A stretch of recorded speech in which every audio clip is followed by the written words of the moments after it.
40 নম্বর হাদিস, যেই ব্যক্তি জানাজার সালাত আদায় করলো কোন মুসলিমের এবং দাফন কার্য সম্পন্ন করলো, তার ঘরে ফিরে আসার আগেই তার জন্য কয় কিরাত?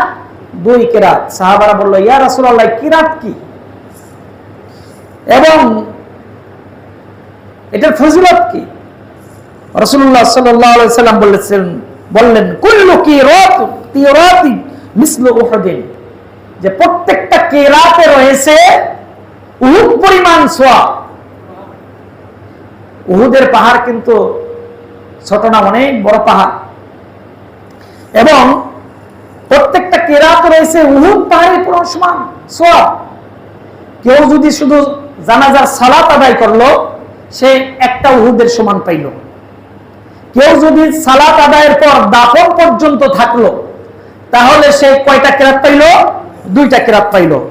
তাহলে এই 2টা কিরাতের পরিমাণ হলো উহুদের সমান সওয়াব।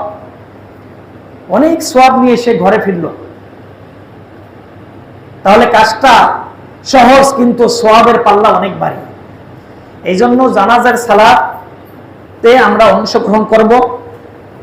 তার যে প্রয়োজনগুলো আছে, এই প্রয়োজনগুলো মিটাবো, তার পরিবার পরিজনকে সান্ত্বনা দিব, আর যত সহযোগিতা করা যায় এই সহযোগী হিসেবে আমরা কি করব?